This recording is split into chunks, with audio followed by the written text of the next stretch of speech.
కొంతమంది చూడండి, ఇంట్లో అత్త కోడల మధ్య ఏదన్నా చిన్న గొడవ అయితే ఈ కోడలు ఆ ఇంటి ఎదురామ దగ్గరికి వెళ్ళి, మా అత్త ఏముందో తెలుసా, నేను కాబట్టి ఆ ఇంట్లో కాపురం చేస్తాను, ఇంకొక ఆడదైతే. ఈ అత్త ఇంకొక ఇంటికి వెళ్ళి, అమ్మమ్మ వచ్చింది మా కోడలు, రాకాసి రంప, గయ్యాలి గంప, సూర్యకాంతానికి అక్క, పిచ్చి మొఖమా. వాళ్ళు ఏమన్నా నీ పంచాయతీ తీరుస్తారా? కొంచెం ఘాటుగా చెప్తా, నీ నోటి దురద కోసం చెప్పుకోవటమే కానీ వాడేమైనా నీ సమస్య తీరుస్తాడా? నీ వేద్యంలో న్యాయం తీరుస్తాడా?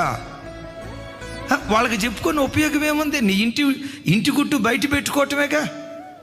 నీ భర్త గుట్టు, నీ భార్య గుట్టు, నీ అత్త గుట్టు, నీ కోడలు గుట్టు బయట పెట్టుకోవాల్సిన అవసరం ఏముంది?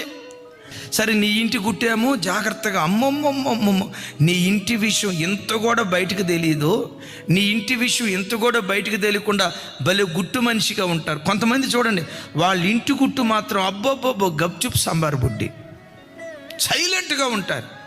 ఇక బయట వాళ్ళ దగ్గరకు వచ్చేసరికి చూసారా, 5 పైసల ఖర్చు లేకుండా గ్రామస్తులందరికీ మనవి చేయనదేమనగా చాటింపేస్తారు.